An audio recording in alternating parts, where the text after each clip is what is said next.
Muy buenas tardes. Mi nombre es Eduardo Villoque, soy el director corporativo de Banca Retail de EVO Banco y les doy la bienvenida a la primera webinar que vamos a celebrar en EVO Banco, ¿no? Y les agradezco de corazón, de verdad, que hayan aceptado acompañarnos, asistir a la conferencia de mercados y gestión pasiva que vamos a celebrar y que espero les genere información y algún aprendizaje. Y estaremos encantados si conseguimos que, además de generarles esto, pues sea ameno y les pueda ayudar en algo, en sus decisiones de inversión. Además de agradecerles a ustedes, quiero agradecer también igualmente a Giorgio Semenzato y a Kevin Kohn. Giorgio es el CEO de Finicens y Kevin el Head of Asset Allocation de Finicens. Nos estrenamos con esta webinar y no podemos tener mejores compañeros que ellos, ¿no?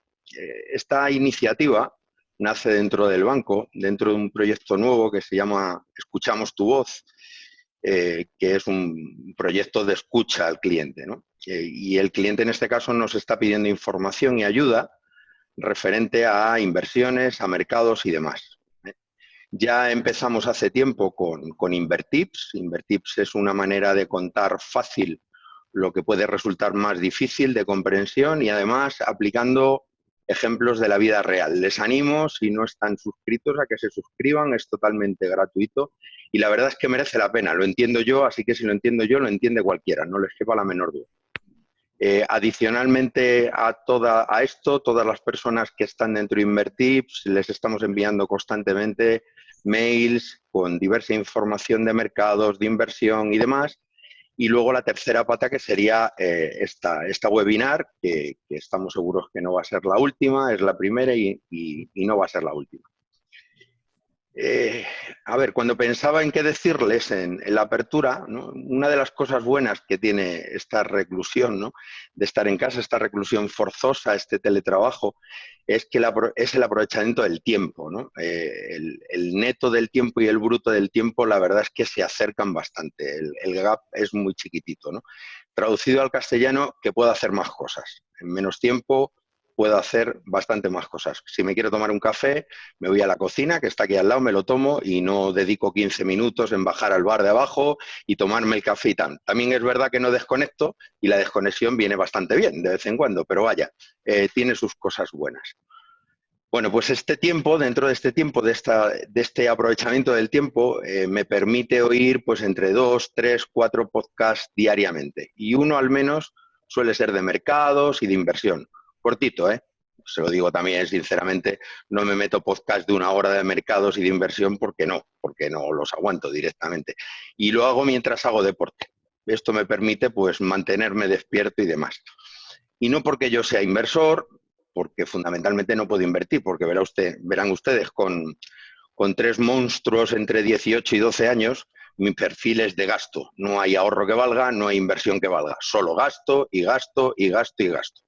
Así que de momento no soy de este perfil. Pero la verdad es que he pensado que si tuviera que invertir, la verdad, se lo digo de verdad, no es fácil. Para mí no resulta sencillo. He tomado unas notas durante esta semana, desde el lunes hasta hoy, de este podcast que les digo que es un podcast muy rápido, dura entre 7 y 10 minutos y demás. Verán ustedes, el lunes 4 en el podcast decían cosas como que el viernes se habían torcido las cosas, que Trump estaba pidiendo responsabilidades a China por el coronavirus y que Pompeo, que su secretario, estaba siendo todavía más agresivo, es decir, estaba insultando directamente a los chinos, ¿vale? Esto sumado a que los costes de Amazon en logística se habían disparado y que había menos ventas en Apple, suponía una caída del 2,5 en la semana americana. Sin embargo, Europa había cerrado la semana en +4. Fantástico. Con este planteamiento lo que hago es invertir en Europa. Pero clarísimamente, ¿eh? América está cayendo, invierto en Europa. Y esto era el lunes 4 y me voy al martes 5. Y el martes 5 me dicen que la sesión que viene es alcista, ¿vale? Pues porque como el viernes cayó América y Europa subió, pues es alcista para América. Que el lunes Europa cayó el 3%, más del 3%, es decir, lo que subió el viernes lo cayó el lunes. Asia estaba cerrado por la Golden Week y que además los futuros americanos venían con un incremento de un 1% y que la popularidad de China era la peor de los últimos años. Y además esto generaba un frente geoestratégico que se había abierto y que las cifras de paro solo habían sido de 200 y pico mil personas en España, es decir, habían sido buenas dentro de lo que se esperaba. Vale, pues con el planteamiento del martes les juro que no tengo ni idea dónde invertir. Me voy al del miércoles. Ayer Europa rebotó porque hubo la posibilidad de la compra de bonos periféricos, que no sé lo que es, pero debe ser importante porque Europa rebotó. Y además, como subió el Eurostoxx por encima del 2,1, esto contagió a Estados Unidos, que también subió. El S&P 500, que está en menos 11%, pinta bien para lo que queda de año. Atentos al posible desembalsamamiento de la demanda, mirar las tendencias y que la reunión de ministros que iba a haber en Europa iba a hacer que Europa fuera bastante más floja, pero que Estados Unidos fuera mejor porque rebotaba. Y luego está la del jueves 7, que es la de hoy, que la he estado oyendo esta tarde, que es que mejor USA que Europa y que ayer las estimaciones de Europa eran muy pesimistas por la Comisión Europea y que hizo daño en bolsa y que cayó. Vale, pues esto es de 4 días. Si ya me voy 30 días atrás, ya, o sea, sí que lo que hago es coger mi dinero, meterlo debajo de un colchón y vamos, y sinceramente, menos mal que no tengo que elegir mi inversión. ¿Cuál es el aprendizaje de esto que les digo? 2 aprendizajes sencillos y los 2 en castellano. El primero, la diversificación.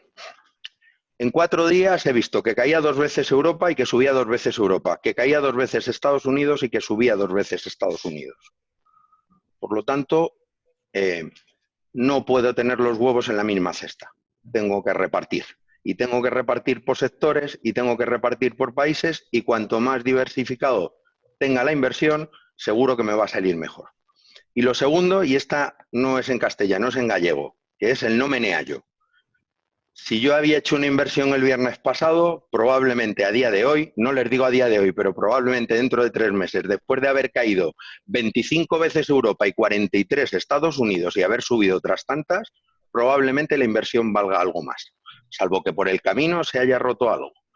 Por lo tanto, si la inversión está bien hecha, si está bien diversificada, la historia lo que nos dice es que es mejor dejarlo quieto que estar moviéndolo todo el rato. Sobre todo si son ustedes o tienen ustedes un perfil parecido al que yo tendría si fuera inversor, vaya, que no es de inversor agresivo, etcétera. ¿Qué vamos a ver hoy? Hoy vamos a hablar de la mano de nuestros socios de Finicens, vamos a hablar de mercados, de cómo está el mundo, que ya les adelanto que, como ustedes saben, el mundo está revuelto, está bastante revuelto. Miremos donde miremos, está revuelto. Vamos a hablar de la gestión pasiva y del porqué de la gestión pasiva. Y esto es lo que les decía del no meneallo. Es preferible no menearlo, dejarlo, y probablemente lo que obtengamos al final sea bastante mejor que si estamos constantemente moviendo e intentando coger los picos de la ola. Y vamos a ver también, traducido un poquito más al día a día, pues las carteras de gestión que tenemos, de gestión pasiva, que nos van a contar un poco dónde están invertidas y qué rentabilidad están teniendo, qué comportamiento están teniendo. Pero lo más importante de hoy, con esto ya acabo, porque me voy de mis 10 minutos y me miran mal mis socios de Finicens, que los tengo ahí enfrente mirándome, lo más importante de hoy son realmente sus preguntas, que podamos ayudarles, que ustedes se vayan de aquí con algún aprendizaje y sobre todo con algo resuelto, alguna de las dudas que tienen en la cabeza, que se las podamos resolver, de verdad. Por lo tanto, una vez más, muchas gracias a ustedes, muchas gracias a Finicens y muchas gracias, y me van a permitir que pueda sacar pecho al equipazo que tengo en banca comercial. Tienen ustedes unos muy buenos defensores, muy buenos defensores, que velan por sus clientes como nunca antes vi en 39 años que llevo de banca. De verdad, aprovéchense de ellos, que merece la pena. Muchísimas gracias y bienvenidos a la webinar. Giorgio, adelante. Muchísimas gracias, Eduardo, por tus palabras y a todos vosotros por atender esta primera conferencia de mercados y gestión pasiva. Os voy a contar rápidamente quiénes somos en Finicens, a lo que nos dedicamos y luego vamos a avanzar con la presentación que tenemos preparada para la sesión de hoy. Finicens somos una gestora de inversiones especialista en gestión pasiva indexada. La gestión pasiva es, para que tengáis una referencia, la estrategia de gestión de las inversiones con más alcance y más extendida en Estados Unidos. De los 10 fondos más grandes y más vendidos en Estados Unidos, 9 son de gestión pasiva. Eso se debe a su superior rentabilidad a largo plazo. En media, un 3.5% por encima de la media del mercado, es decir, los fondos de inversión tradicionales. Gracias a esas ventajas, en los últimos años, la gestión pasiva ha explosionado en todo el mundo, literalmente. Nosotros en Finicens la hemos traído a España. Tener en cuenta que hasta ahora, hasta que llegamos nosotros, no había acceso para un inversor común a la gestión pasiva debido a unos mínimos de entrada muy elevados, unas condiciones muy exclusivas, y nosotros hemos democratizado sus ventajas para que todo el mundo pueda acceder. Eso lo hemos realizado junto con Evo Banco, diseñando y confeccionando un producto de gestión pasiva que se llama el Plan de Inversión Inteligente, que a día de hoy es el producto más competitivo de inversión a medio y largo plazo, tanto en temas de rentabilidad como en comisiones y diversificación. Para que tengáis una idea de la estructura de la presentación que os vamos a ofrecer, tendremos, como decía Eduardo, pues una intro acerca de mercados, de los eventos que han ocurrido en las últimas semanas y los últimos meses, para que todos tengáis el contexto muy claro de la evolución de las bolsas. Luego profundizaremos en las ventajas y los pilares de la gestión pasiva y luego pasaremos más en detalle a la rentabilidad y el comportamiento que está teniendo pues, el plan de inversión inteligente, ¿no? Que es el producto que al final, pues, al que vosotros podéis acceder directamente desde vuestra aplicación y banca móvil de Evo. Y por último, que quizás para nosotros sea lo más importante, vamos a tener una sesión de preguntas y respuestas abiertas donde todos podéis poner vuestras preguntas. De hecho, os aconsejo que durante la presentación vayáis poniendo vuestras preguntas en la sección de chat abajo a la derecha de Zoom, para que podamos contestarlas al final de la presentación. También nos consta que muchos de vosotros ya nos habéis adelantado una serie bastante larga de preguntas y estaremos encantados de abordarlas todas al final de la charla. Llegados a este punto, me gustaría dejar la palabra a Kevin para que pueda empezar con la presentación y luego atacar y abordar todas las preguntas que tengáis. Muchas gracias. Buenas tardes a todos. Gracias, Eduardo y Giorgio. Comenzamos la presentación. Ha sido un año lleno de eventos excepcionales donde el COVID-19 ha impactado enormemente al mercado y queríamos destacar una serie de eventos significativos. A modo de resumen, China informaba a la Organización Mundial de la Salud acerca de un nuevo tipo de neumonía a finales de 2019. El contagio de este nuevo virus tardaría meses en extenderse masivamente, declarando la Organización Mundial de la Salud la pandemia global el 11 de marzo. A pocos días, España declaraba el estado de alarma. La realización del impacto económico del virus era ya aparente en el mes de marzo, y destacar los grandes estímulos por parte de los principales bancos centrales, primero la Fed americana y después el Banco Central Europeo, reiniciando ambos los programas de expansión cuantitativos, ¿no?, para paliar la crisis. Más recientemente, destacar cómo el precio del crudo, WTI americano, pasaba a ser negativo, pero sin mostrar de momento contagios a otros sectores.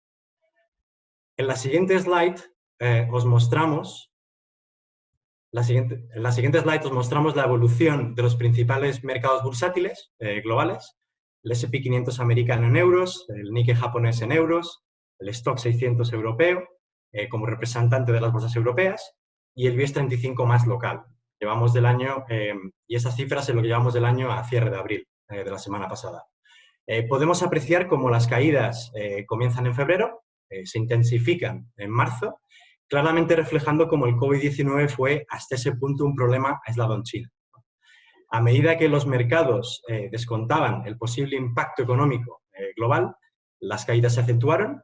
En momentos de crisis como el vivido la correlación entre activos tiende a elevarse significativamente y, en consecuencia, cuando la renta variable cae, todo cae, todos los mercados han caído y han sufrido bastante.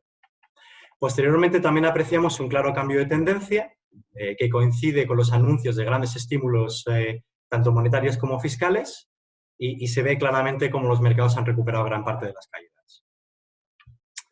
En la siguiente slide, para entender qué es lo que nos hace diferentes al resto de alternativas más tradicionales, me gustaría resumiros, después de la introducción de Giorgio, para aquellos que no lo sepáis, el concepto de gestión pasiva y por qué es interesante para cualquier inversor. La creación de los índices bursátiles, los mismos que mencioné anteriormente, el S&P 500, el Nikkei, el IBEX, supuso una gran revolución. Los índices no son más que una representación conjunta de un grupo de empresas que cotizan en bolsa. La mayoría de los índices tienden a reflejar las empresas de mayor capitalización bursátil de cada país y el número junto al índice es simplemente el número de empresas, ¿no?, que contiene. Si uno lo piensa, anteriormente a la creación de los índices, la pregunta obvia era con qué comparar las rentabilidades de una inversión cualquiera, ¿no? Y sobre todo valorar si eran buenas o malas, ¿no? Los datos y sobre todo numerosos estudios comenzaron a mostrar cómo las rentabilidades ofrecidas por gestores tradicionales eran inferiores a los índices, ¿no? Durante especialmente las últimas 2 décadas, instituciones muy importantes reconocidas como Standard & Poor's y Morningstar monitorizan anualmente estas diferencias y sus informes son públicos. Por poner un ejemplo, en su último estudio, Standard & Poor's mostraba como el 98% de los fondos europeos que invierten en renta variable, estos en acciones internacionalmente, no baten al índice a 10 años, ¿no? Si nos enfocamos en el corto, pongamos por ejemplo un año, es el 81% que no baten al índice, ¿no? Entonces, basándonos en estas probabilidades, el intentar batir al índice estaría prácticamente imposible, sobre todo si nos enfocamos en el largo plazo con ese 98% a que me he referido. Y aquí es donde surge la segunda revolución, que es la creación de activos cuyo único objetivo es replicar estos índices bursátiles, ¿no? Dicho de una manera sencilla, si no eres capaz de batirlo, pues replícalo, ¿no? Entonces, en esencia, este es el concepto que define a la gestión pasiva, que es el replicar, ¿no? Es seguir unas reglas sistemáticas de inversión frente a la toma de decisiones discrecionales que, por ejemplo, puede llegar a tomar un gestor activo tradicional. Como mencionaba Giorgio, esto ha sido una explosión. No es de extrañar que el crecimiento que hemos experimentado haya sido exponencial y global. Ha crecido, para ser un poco más específico, una tasa anual prácticamente 5 veces superior al de la gestión activa tradicional entre el 2008 y el 2018, los últimos prácticamente 11 años. Durante el 2019 en Estados Unidos ya la gestión pasiva superó la cuota del 50% en renta variable en América, ¿no? Que es un hito en un mercado que es financieramente más sofisticado, ¿no?, que el nuestro. También mencionar una anécdota que probablemente conozcáis. Warren Buffett, inversor, uno de los uno de los hombres más ricos del mundo, por no decir si el más rico, depende de qué año mires la tabla, apostó $1 millón $1 millón en el 2008 contra un hedge fund, Protege, que el S&P 500, que es el índice americano, produciría mejores resultados que los resultados de un grupo de hedge funds seleccionados a 10 años, ¿no? El ganador de esta apuesta fue el S&P 500, fue Warren Buffett, pero más allá de la apuesta, que eso es la anécdota, lo que sí quería concentrarme es que detrás de la apuesta la idea era que batir al índice es prácticamente imposible, ¿no?, en el largo plazo. En la siguiente slide, ¿por qué es interesante esto para los inversores? Porque Finicens, por medio de la gestión pasiva y vía los planes de inversión inteligentes de Evo, a vuestra disposición, ofrece rentabilidades superiores a la media del mercado español en el largo plazo sin necesidad de asumir un mayor riesgo, ¿no? Esto es importante. O sea, no estamos asumiendo mayor riesgo, como decía Eduardo, es una muy buena diversificación que ofrecemos.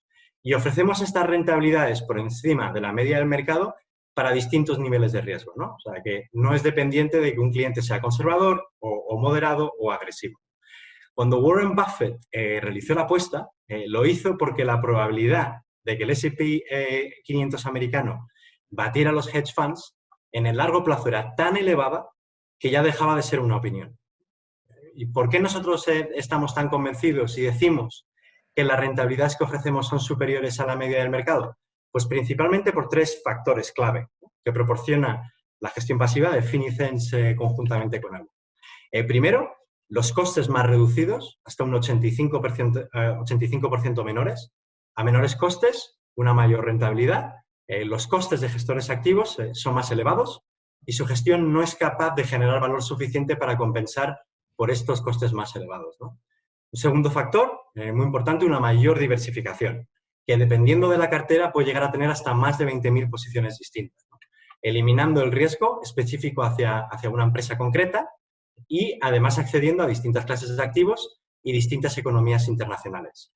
La concentración, esto es importante recalcar, en gestores activos tiende a ser más elevada, ¿no? Ellos hacen apuestas y por lo tanto pues, se concentran más en ciertos sectores, en ciertas economías o en ciertas empresas concretas. Y tercero, nuestra opinión no es un input, no es un factor en nuestro proceso de inversión, sino que seguimos unas reglas objetivas y sistemáticas muy acorde a la gestión pasiva, ¿no? Este proceso de optimización, basado en datos históricos reales de largo plazo, es completamente opuesto al gestor activo tradicional, donde las opiniones, sesgos y apuestas pues, rigen en sus decisiones, ¿no?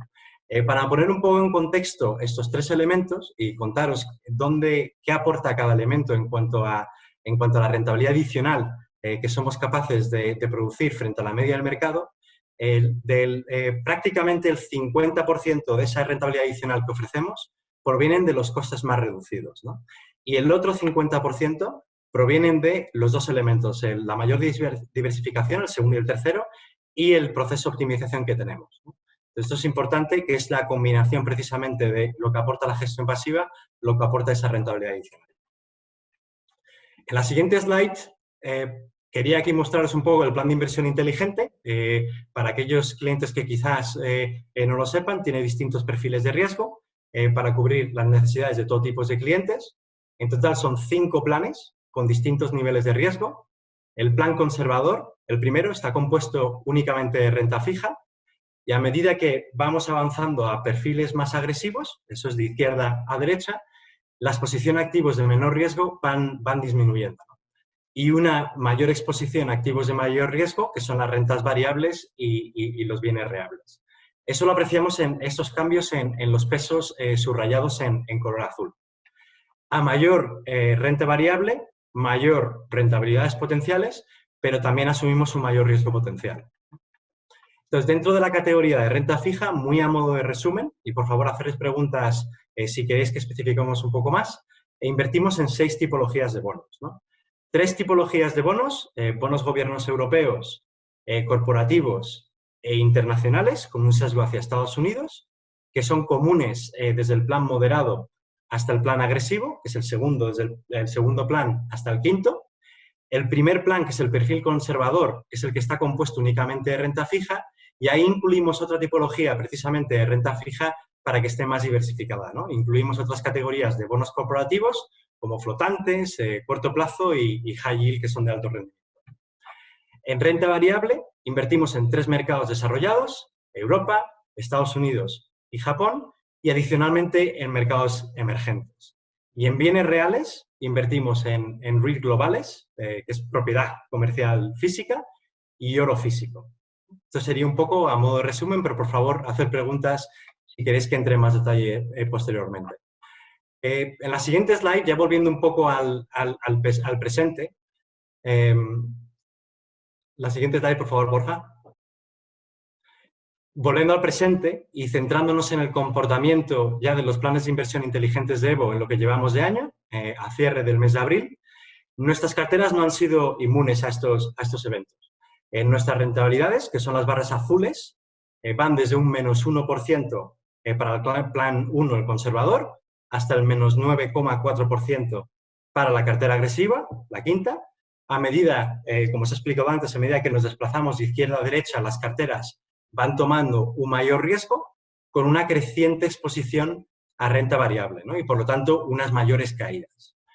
Para poner en contexto, estas rentabilidades siempre las comparamos con la media de mercado, que son las barras grises. utilizando datos de Inverco, que es la Asociación Española de Fondos de Inversión y Pensiones en España, recopiladas vía Morningstar. Es importante recalcar que utilizamos aquellas categorías de inversión que se asemejan a nuestro enfoque de inversión. Básicamente, distintas clases de activo y exposición internacional. Utilizamos la categoría renta fija mixta internacional para los planes conservador, moderado y dinámico, el 1, 2 y 3, y la categoría renta variable mixta internacional para los planes animado y agresivo. De nuevo, es importante entender que estas categorías que abarcan amplias bandas, y en particular los fondos de inversión pertenecientes a la renta variable mixta internacional, pueden llegar a tener hasta entre 30% hasta un 75% en renta variable, ¿no? Y eso lo que significa es que cubre la cartera 3, 4 y 5. ¿no? Pero en realidad, cuando analizamos en términos de volatilidad el riesgo que están tomando, la cartera del plan dinámico 3 se asemeja más a la categoría de renta fija y el plan animado, que es la cartera 4, se asemeja más a la categoría de renta variable, ¿no? Que serían las más comparables. Entonces, dicho esta aclaración, observamos cómo los 4 primeros planes producen una rentabilidad adicional frente a la media del mercado, un 5%, un 4,2%, un 2,3% y un 0,3%. Estas son las barras verdes.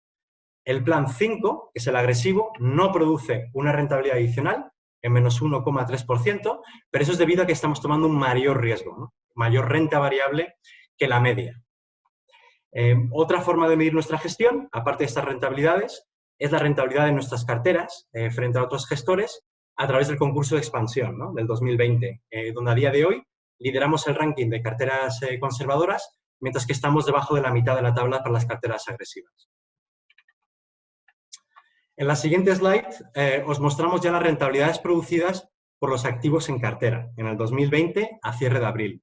Estas son las barras azules. El primer activo, el oro, que funciona muy bien durante periodos de shock intensos, valor refugio en momento de estrés, ha producido en términos de euro un 14%.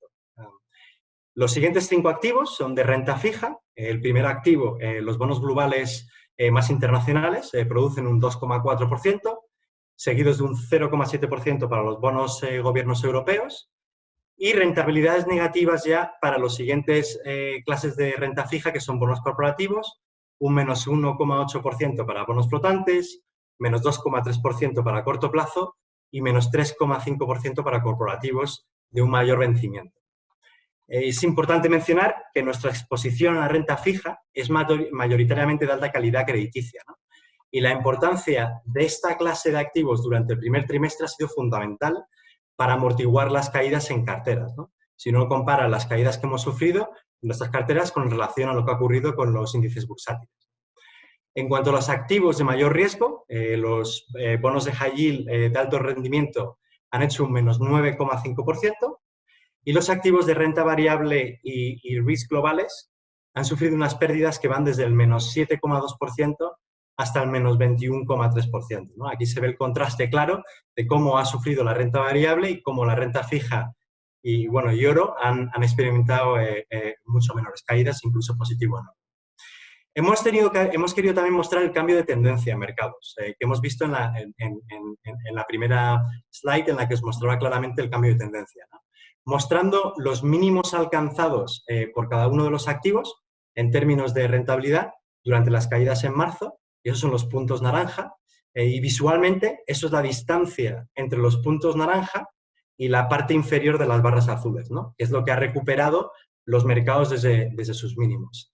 Por poner un ejemplo, la renta variable estadounidense ha sido el mercado más rápido en recuperar, prácticamente 3/4 partes de la caída, desde los mínimos en marzo, el punto naranja con un menos 27,5% y actualmente en un menos 7,2% actual.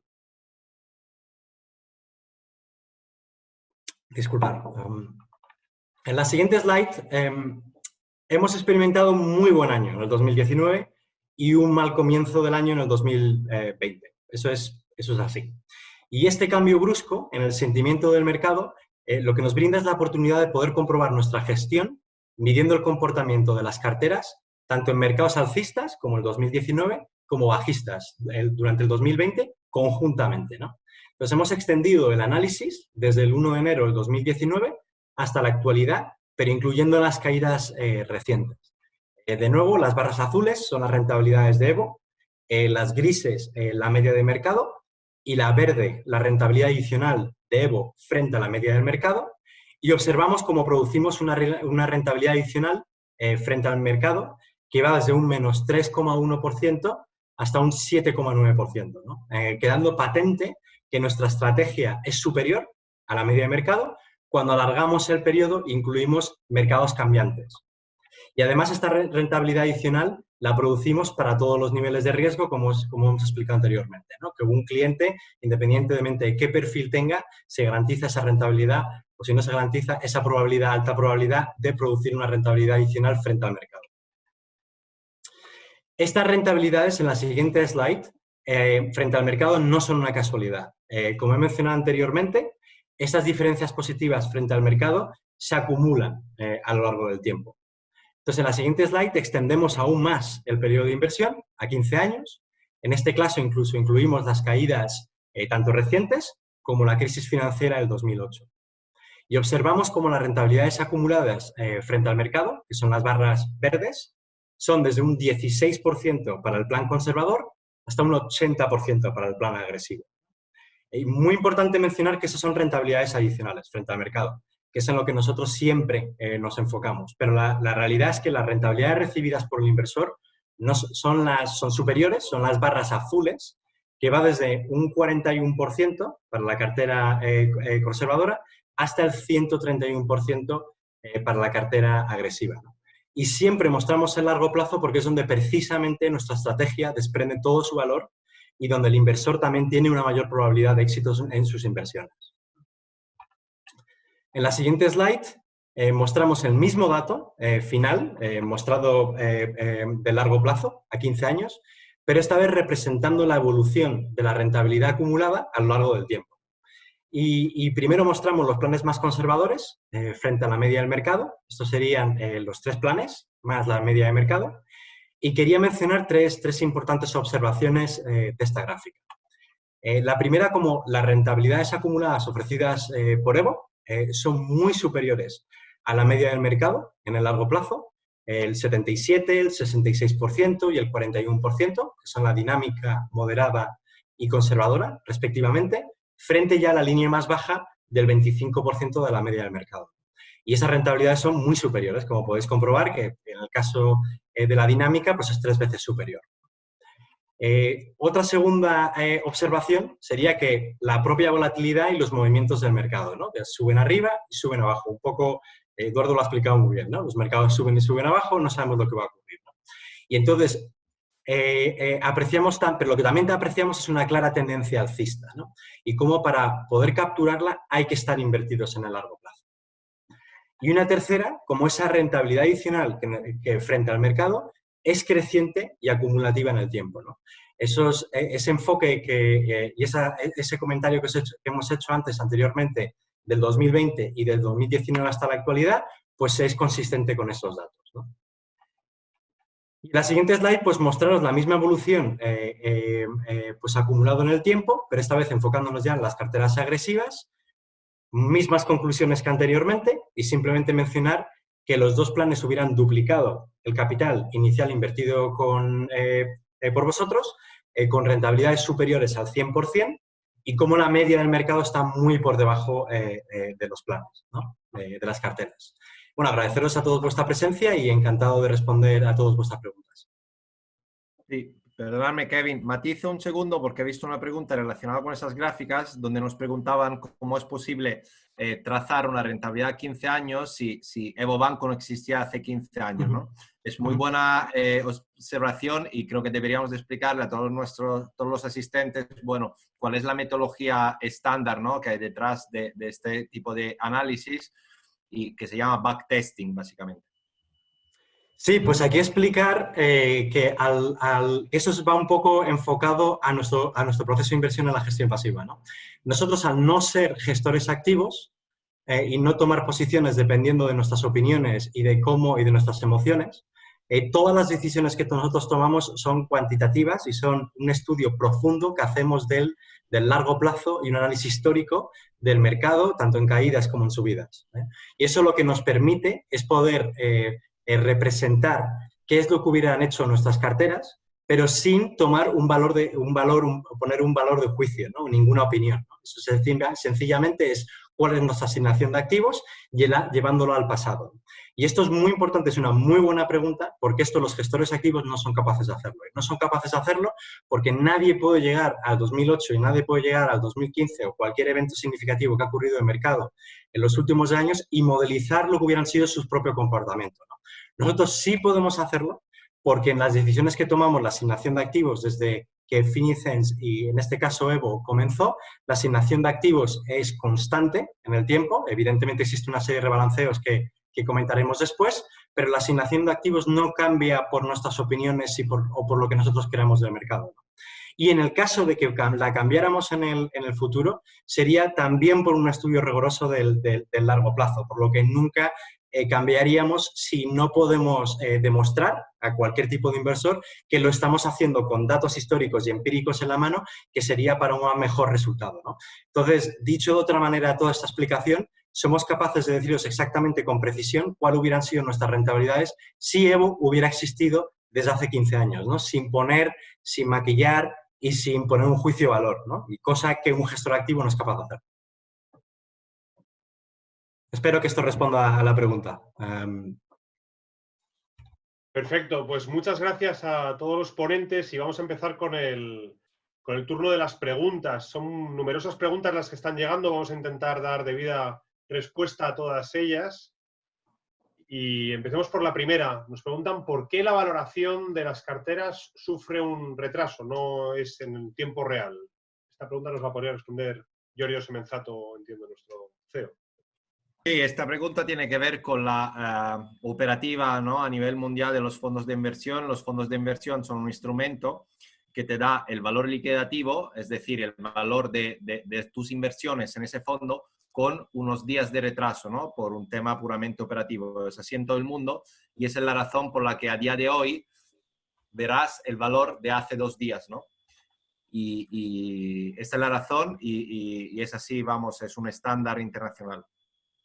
Perfecto, muchas gracias. Vamos a procurar ser muy ágiles en las preguntas y respuestas para intentar cubrir el mayor número de las mismas, porque os agradecemos la cantidad de preguntas que nos estéis haciendo todos los participantes.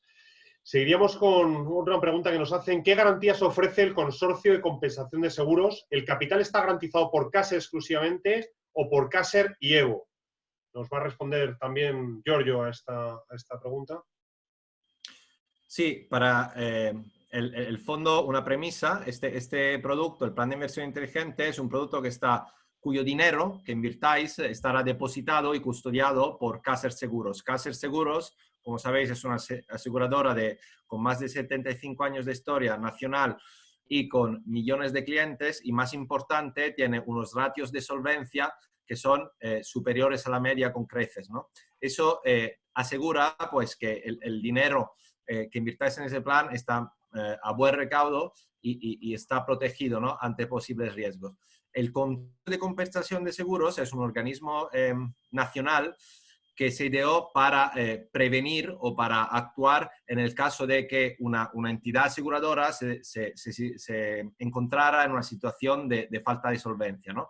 Con lo cual, el Consorcio de Compensación de Seguros es el equivalente al Fondo de Garantía de Depósitos, que seguramente que a todos sonará y que básicamente tiene la misión de que si hay una entidad aseguradora en España de que está en dificultad, pues se verá respaldada por el dinero del Consorcio de Compensación de Seguros. Para que tengáis también una métrica de cuánto dinero es, el Consorcio de Compensación de Seguros pues tiene un tamaño que es 7 veces superior al Fondo de Garantías de Depósitos. Es decir, si inviertes un dinero en lugar que es tu dinero, tu efectivo, en lugar de estar depositado en un banco, está depositado como este producto en una aseguradora, pues tiene su respaldo ante esa posible ocurrencia de que va a ser 7 veces superior al equivalente bancario.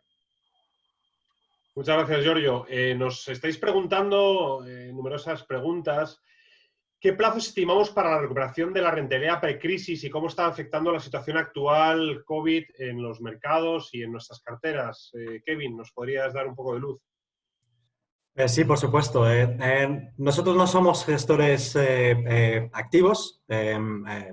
Nuestras opiniones no forman parte de nuestro proceso de inversión. El mercado es cierto que ya ha recuperado 2/3 partes de las pérdidas experimentadas, igualmente que los planes de inversión inteligentes de Evo. Actualmente los mercados descuentan la reciente desescalada global y la posible vacuna. Ese ha sido claramente el enfoque. Las propias estimaciones del Fondo Monetario Internacional y el Banco Central Europeo, que seguro que habéis visto en los telediarios y en prensa, pues son de caídas abruptas, de crecimiento en este año, pero de una recuperación bastante intensa, ¿no? Aún no siendo igual que las caídas del 2020, sí son notables en el 2021, ¿no? Como habéis podido ver en la presentación, en nuestras carteras han caído menos que el mercado de renta variable, y eso supone que también nuestra recuperación será más rápida. Este efecto lo hemos estudiado desde Finicens Research. Hemos realizado un análisis de pasadas crisis bursátiles, especialmente el dot-com y la crisis financiera del 2008. Nuestras estrategias en ambas crisis acorta el periodo de recuperación enormemente. En el caso de la crisis financiera anterior, en el 2008, la recuperación fue 2 años anteriores, frente a un índice bastante diversificado de renta variable como es el MSCI World, que algunos conocéis, pues, que representa pues 20 y pico economías desarrolladas. Y en el caso del dot-com, nuestras estrategias se recuperaron también mucho antes que el MSCI World, ¿no? Entonces, aún no sabiendo qué es lo que va a ocurrir y evidentemente no somos ni siquiera vaticinamos, lo que sí sabemos es que nuestras carteras, en teoría y en la práctica, basada en el pasado, deberían recuperarse antes. Muchas gracias, Kevin. Nos estáis preguntando también si tenemos pensado hacer algún rebalanceo en las carteras. Sí, rebalancear las carteras, para aquellos clientes que no lo sepan, es simplemente volver a los pesos de la cartera ideal, ¿no? Como ejemplo, y basándonos en la situación actual, que es la mejor manera de verlo visual, ¿no? Durante las caídas en marzo, ¿qué hubiera ocurrido con la típica cartera? Pues las acciones hubieran caído, los bonos se hubieran mantenido, ¿no? Y entonces el rebalanceo lo que hace es pues vender esos bonos que están más elevados y comprar acciones, ¿no? Para volver al peso ideal, ¿no? Entonces el rebalanceo de una cartera se ha demostrado que es muy eficiente para el mantenimiento del perfil de riesgo. Si uno lo piensa, si uno no hiciese nada con la cartera, pues por el propio movimiento de los precios, ¿no? De los activos a lo largo del tiempo, pues se producirían desajustes, ¿no? En relación al peso ideal, ¿no? Y entonces, pues nuestros rebalanceos automáticos eliminan esta situación, ¿no? Por lo tanto, es muy importante entender que estos procesos están puestos precisamente en Finicens para controlar ese rebalanceo sistemáticamente, semanalmente, y para que haya un control de riesgo, ¿no? Automático. Perfecto, muchas gracias. Nos pregunta también, en momentos de crisis que estamos viviendo, ¿es recomendable un cambio de cartera como refugio a mi inversión? Sí, esta pregunta es muy repetida, ¿no? Cuando hablamos con inversores. Mi respuesta siempre es a intentar explicar que un cambio de cartera o anticipar el mercado o adelantarse es al final es una forma de market timing, ¿no? De intentar predecir qué es lo que va a ocurrir para yo pues modificar mi cartera para poder aprovecharla, ¿no? Desde Finicens Research hemos hecho muchísimo análisis, muchos artículos relacionados con ese tema. En uno de ellos demostrábamos cómo el inversor reacciona a sus emociones durante momentos de caídas vendiendo, ¿no? Causando rentabilidades pues dispares, ¿no? En el peor de los casos, el inversor pues emocional obtenía rentabilidades acumuladas pues en el peor de los casos inferiores al 100%. Es decir, el inversor tiende a vender en el peor momento y a comprar cuando la recuperación está muy avanzada. Aunque este análisis utilizaba es importante entender que este análisis utilizaba los flujos reales del inversor español, ¿no? No es que nosotros nos basemos en en otros datos, sino que miramos exactamente dónde iban los flujos y basándonos en la crisis financiera del 2008, pues analizamos qué es lo que hicieron, ¿no?, los inversores españoles, ¿no? Aunque este análisis se enfocaba en las retiradas, ¿no?, y evidentemente los cambios de perfiles pues es un poco más en el cliente que ya está invertido, en esencia demuestra cómo las decisiones que nosotros tomamos están basándonos en nuestra visión del momento actual, tienden a ser equivocadas, ¿no? Y cómo las diferencias en rentabilidades pueden ser pues muy abultadas, ¿no?, muy excesivas, ¿no? Entonces, para poner un poco otros datos en la mesa, estudios realizados acerca de esta cuestión, ¿no?, que para calcular cuánto tendrías que acertar, ¿no?, para poder vencer a una estrategia, ¿no?, constante en el tiempo, pues calcularon, y eso es recientemente Morningstar, y también premios Nobel, ¿no?, como Sharpe, no sé si habéis oído el ratio Sharpe, ¿no?, que mira siempre el binomio rentabilidad-riesgo. Pues calcularon que era un 70% la probabilidad, ¿no?, de tener que acertar para poder vencer a una estrategia constante en el tiempo, ¿no? Y este 70% lo que significa es que hay que ser capaz ya no solo de identificar pues cuándo va a venir una crisis financiera, ¿no?, el 2008, el actual, el 2000 de .com, sino tienes que ser capaz de identificar esas falsas caídas que lo único que hacen es rebotar y subir de nuevo, ¿no? Hay que entender que los mercados al final, pues el 70% de las veces suben, ¿no?, y el 30% de las veces bajan, ¿no?, dependiendo de qué periodo temporal utilices, pero más o menos, ¿no? Sube más que baja por esa tendencia alcista. Entonces, enfocarse en ese 30% en lugar de ese 70%, pues tiende a provocar pues resultados que son muy dispares, que son muy por debajo a lo que hubiera producido pues un inversor manteniendo una posición en el tiempo. Bueno, y a colación de todo esto nos preguntan si es buen momento para entrar, cuándo es el mejor momento, si recomendamos que se haga una inversión. Las opiniones no son un input en nuestro proceso, muy parecido a lo que he explicado con el backtesting, con todo lo que hacemos, con nuestro proceso de inversión. Simplemente nos concentramos en análisis, en datos empíricos. Este tema lo hemos estudiado mucho. Hemos inaugurado también un estudio de si es mejor pues una inversión inmediata o fraccionar el pago, ¿no? Los resultados son claros. La inversión inmediata siempre es mejor que la inversión fraccionada, debido precisamente a que los mercados tienden a subir más que bajar. Un 60-70% de las veces sube, un 30% baja, ¿no? Entonces, el inversor tiende a fraccionar o a decidir cuándo entrar por ese temor, ¿no?, a una caída de mercado, ¿no? Pero la realidad es que el 70% de las veces el inversor hubiera producido mayores rentabilidades invirtiendo de golpe, ¿no?, en lugar de fraccionar, ¿no? Y entonces, pues, esta es la mejor manera de explicar, desde mi punto de vista, esta pregunta, ¿no?, si es buen momento para entrar o no, ¿no? Que precisamente porque como la probabilidad de hacer mejor invirtiendo en cualquier momento es mejor que la de fraccionar, pues eso ayuda, ¿no?, a simplificar este evento, ¿no? Y además el 70% que menciono es para una fracción de 12 pagos, ¿no? Si uno imagina que tiene un capital, pues sería dividir ese capital en 12 pagos, ¿no? Pero si extendemos este periodo de fracción, ¿no?, y en lugar de hacerlo, por ejemplo, a 12 pagos, lo extendemos a 36, que sería 3 años, ¿no?, un pago mensual, pues la inversión inmediata supera a la fraccionada en el 92% de las veces, ¿no? Entonces, esto viene a decir que la moraleja es que es preferible invertir, no preocuparse demasiado por el momento de donde estamos, ¿no?, y estar invertido en el largo plazo. Gracias, Kevin. Vamos a hacer una pregunta a Giorgio, que es ¿cuál es el plazo mínimo recomendable para mantener mi inversión? Es una pregunta que se está repitiendo en numerosas cuestiones.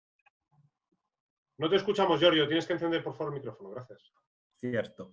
En general, como habéis podido ver en las estadísticas, los datos, pues demuestran datos reales de mercado que cuanto más largo sea ese plazo, mejor, ¿no? Ahora, hay unos mínimos y unos máximos, ¿no? Nosotros consideramos que los mínimos, o sea, hay que evitar, desde luego, pues inversiones a un mes vista, un año vista, a 10 meses vista, porque como hemos visto, pues esas inversiones a tan corto plazo están sujetas a la volatilidad de los mercados y los resultados son más aleatorios, ¿no? Sin embargo, si una inversión ya la planteamos a un plazo de superior a 5 años, idealmente 10, es decir, cubriendo distintos ciclos bursátiles para que no te pille exactamente pues, la bajada y salgas cuando ya la subida se está experimentando, pues el plazo recomendable sea ese, ¿no? Pero en general la moraleja es no muy poco, porque muy poco te puede salir muy mal o muy bien, pero es muy aleatorio, pero sí cuanto más posible es mejor, ¿no? Es decir, que si tenéis un plazo que os podéis permitir ese capital, mantenerlo invertido durante un plazo más largo de tiempo, sin prejuicio a que evidentemente el producto permite retirar el capital en cualquier momento y sin ninguna penalización, pues lo aconsejable es mantenerlo cuanto más tiempo posible, ¿no? Independientemente de lo que ocurra en los mercados, si baja, sube, si hay euforia o hay miedo, porque está demostrado, como os demuestran esas gráficas, esos datos, que a largo plazo la gestión pasiva no tan solo funciona, sino que funciona significativamente mejor de la media de cualquier otro fondo de inversión que podáis encontrar. Gracias, Giorgio. Nos preguntan también si tiene sentido tener más de una cartera por cliente y por qué tendría sentido y si hay la posibilidad de contratar varias carteras por cada uno de los clientes. Sí, el plan de inversión inteligente permite contratar más de una cartera, ¿no? Eso es, ¿por qué? Porque tiene una relación muy clara, porque consideramos que que vosotros como inversores podáis tener distintos objetivos financieros a lo largo de tu vida, ¿no? Imaginemos de vuestra vida, imaginemos un objetivo que es simplemente invertir para hacer crecer mi capital, pero otro objetivo es más concreto, que es, oye, la jubilación, ¿no? Que es un tema bastante caliente, ¿no?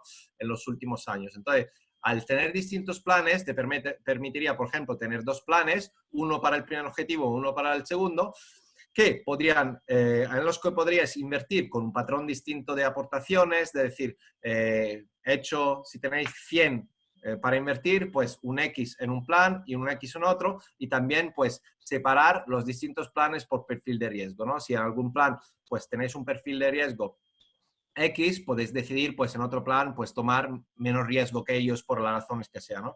Y además el producto te permite, pues, cambiar y asignar un nombre personalizado a ese plan para que vuestro seguimiento y la evolución del plan, pues, sea todavía más ágil. Gracias, Giorgio. Vamos con una pregunta para Kevin. ¿Ha influido los posibles reembolsos masivos en la rentabilidad de las carteras? Se está hablando mucho de esto en el mercado y los clientes quieren saber si ha habido una afección por parte de las retiradas masivas que ha habido en el mercado hacia la evolución de estas carteras.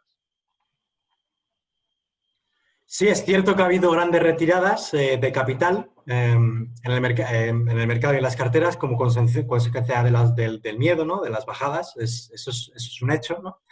Sin embargo, por la propia configuración y características del producto, no ha habido ningún impacto en la rentabilidad individual de cada cliente. Nuestro producto es resiliente a este tipo de sucesos en el mercado y no ha existido ninguna pérdida de rentabilidad a causa de estas retiradas, ¿no? Por parte de clientes. Perfecto, gracias. Vamos a hacer una pregunta a Giorgio y nos preguntan si es posible bajar la comisión de gestión un poco más en general o por tramos. Sí, el tema de las comisiones, como sabemos, es un tema fundamental porque, como hemos visto, es uno de los principales factores a la hora de generar rentabilidad. Cuanto más bajas sean las comisiones, más rentabilidad vas a obtener como inversor y cuanto más altas sean, pues menos rentabilidad vas a obtener. Con lo cual nosotros desde Finicens y también compartiendo la mentalidad de Evo, nosotros siempre pues trabajamos en los intereses del cliente. ¿Eso qué significa? Que no tan solo este producto tiene una comisión total, es decir, incluyendo costes de depositaría, gestión de los instrumentos financieros, de la cartera, etcétera, etcétera, que es un 0.98% todo incluido, es decir, es hasta un 85%, 7 veces más bajos que lo que se puede encontrar en el mercado, en la gran banca, etcétera, sino que también estamos constantemente en un esfuerzo para mejorar esas condiciones más aún, si cabe, ¿no? Para poneros un ejemplo, pues últimamente, pues lo que conseguimos ha sido negociar a la baja pues las comisiones relacionadas con las compraventas, ¿no? Con el broker. Hemos conseguido una reducción por debajo de la mitad del precio anterior, ¿no? Y en esa línea también, pues gracias a nuestro continuo y continuado y constante análisis de las situaciones de mercado, de la oferta de fondos y de la composición y optimización de las carteras, hemos identificado también la posibilidad de bajar esas comisiones relacionadas con los propios fondos que incluidos en la cartera de entre unos 13 puntos básicos y unos 4 puntos básicos dependiendo de la cartera. Eso es muy probable que lo anunciaremos en breve, pero me parecía muy interesante pues, compartirlo con vosotros como primicia, porque es otra bajada de comisiones pues, que habrá en el producto. Con lo cual, el producto no tan solo a día de hoy es el más competitivo, tanto a nivel de rentabilidad, como hemos visto, como de diversificación, como de comisiones que hay al mercado, sino es que lo será todavía más a lo largo del tiempo, gracias a la labor constante que realizamos desde Finis en Ciego. Como decimos siempre, la clave son bajas comisiones con alta diversificación. Nos preguntan por qué el oro no está actuando como valor refugio en esta crisis, y la pregunta es para Kevin. Sí, el oro es uno de los pocos activos, ¿no?, que han producido rentabilidades de dobles dígitos, ¿no? Tal y como os mostrado anteriormente, el oro a cierre de abril ha producido una rentabilidad en euros en términos de euros de un 13,9%, lo que confirma que sí que está actuando como activo refugio, ¿no? Creo que he leído una pregunta también durante el blog recientemente también acerca de por qué lo incluimos, por qué incluimos oro físico.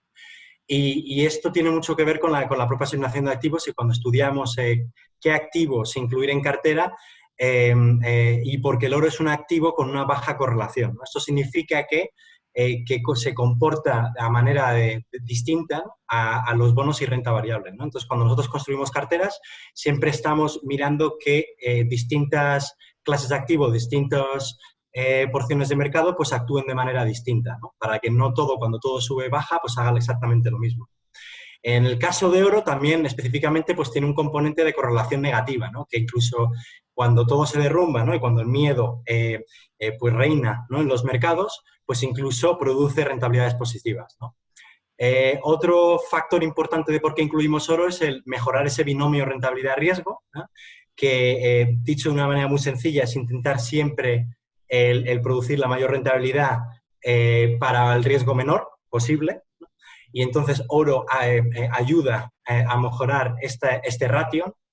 Y también las materias primas, en particular la parte del metal, aporta una cobertura para periodos inflacionistas, ¿no? Yo sé que la inflación no ha sido algo que haya preocupado demasiado durante los últimos años, pero sí que tiene esa característica, ¿no? Entonces, aun siendo el oro físico un activo aporta mucho valor, lo que sí también es importante entender es que es un activo que también tiene mucha volatilidad, ¿no? Tiene muy parecida volatilidad a la renta variable, ¿no? Por lo que no es apropiado tener una exposición demasiado excesiva, ¿no?, en carteras. Por eso veréis que la exposición que tenemos en oro tampoco es que sea, no es como en otras posiciones, ¿no?, como tanto como bonos y acciones.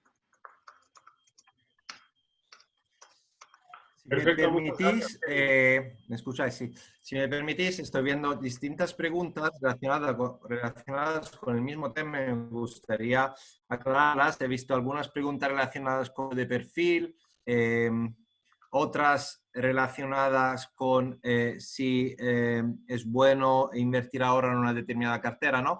Para aclarar cómo funciona el producto y cuál es la filosofía detrás de estrategia, cuando contratéis el producto, os vais a encontrar con lo que llamamos perfilado de cliente, perfilado de riesgo. Es básicamente pues, un cuestionario de unas 10 preguntas que van a evaluar respuestas, pues vuestros conocimientos a nivel financiero, vuestra experiencia, vuestra capacidad y tolerancia hacia el riesgo, ¿no? Eso va a tener como resultado, tiene detrás un algoritmo, va a tener como resultado pues una nota de 1 a 5, donde 5 significa que sos un perfil el más agresivo, ¿no?, atrevido posible, y el 1 el más conservador de la escala, ¿no? Esto es importante porque nos permite y os permite pues aseguraros de que a la hora de invertir vuestro dinero estéis de esas 5 carteras que hemos visto antes en la cartera más acorde a vuestro perfil de riesgo, ¿vale? ¿Con eso qué quiero decir? Que eso está optimizado para que cualquiera de vosotros obtenga una cartera de gestión pasiva que está perfilada y adaptada para su determinado perfil de riesgo individual. Con lo cual, cambiar de cartera a lo largo del tiempo de forma arbitraria o discrecional o según vuestras intuiciones es volver a caer en la trampa de lo que ha llamado Kevin antes market timing. Market timing significa intentar adivinar qué va a hacer el mercado en el corto plazo, imaginemos mañana o dentro de semana o dentro de un mes, con la esperanza de ser más listos que el mercado y ganar más de lo que podías, ¿no? Pues esa es la receta, los datos te demuestran que es la receta perfecta para el fracaso a la hora de invertir, con lo cual es totalmente desaconsejable. Si el algoritmo os ha dado un perfil 4, 3, 2, el que sea, lo más sensato es ceñirse a ese perfil de riesgo a lo largo del tiempo, independientemente de lo que hagan los mercados o las opiniones que podáis tener. Porque así os garantizáis pues, estar alineados con vuestros objetivos de inversión y vuestro perfil humano como inversor y también maximizar a lo largo del tiempo vuestros resultados en términos de rentabilidad porque no caéis en la trampa de estar jugando, entre comillas, con el producto, ¿no? También había otra pregunta relacionada con el cambio de perfil que nos preguntabais si por qué el cambio se puede realizar máximo un cambio de perfil al mes, ¿no? Justo por esa razón. O sea, el cambio de perfil tiene sentido si han cambiado condiciones en vuestras vidas. Es decir, si habéis adquirido más experiencia a la hora de invertir o si ha cambiado vuestro patrón de ingresos o vuestro patrón de gastos. Pero no tiene sentido para estar jugando en el día a día y hacer, bueno, pues un pseudo trading, ¿no? Que primero no es la filosofía de la gestión pasiva y de este producto y segundo está demostrado de que es algo que no es beneficioso para vosotros y para vuestro dinero. Perfecto, muchas gracias, Kevin. Son innumerables las preguntas que nos estáis haciendo. Se van a contestar de manera directa y personalizada para todos aquellos que las habéis realizado en los próximos días por parte del equipo de Evo. Y le cedo la palabra a don Eduardo Bió, que por nuestra parte agradeceros la asistencia. Estamos en hora y la palabra la tiene Eduardo. No sé si me oís. Perfectamente. ¿Se oye? Perfectamente, vale. Es que he tenido algún problemilla técnico y he tenido que volver a entrar por otro lado. 293 invitados que nos habéis estado acompañando en la primera webinar. De verdad que es mucho más de lo que esperábamos, de verdad. Os lo agradecemos de corazón. Millones de gracias por estar con nosotros. Gracias también pues, a todo el equipazo de Finicens. Espero sinceramente que os haya ayudado en algo, que os hayáis llevado algún tipo de aprendizaje, que os podamos seguir ayudando y que, por supuesto, esta no sea la primera, haya sido lo suficientemente amena y nos sigáis acompañando en las siguientes. De verdad, muchas gracias por estar con nosotros y nos vemos próximamente. Gracias. Gracias igualmente.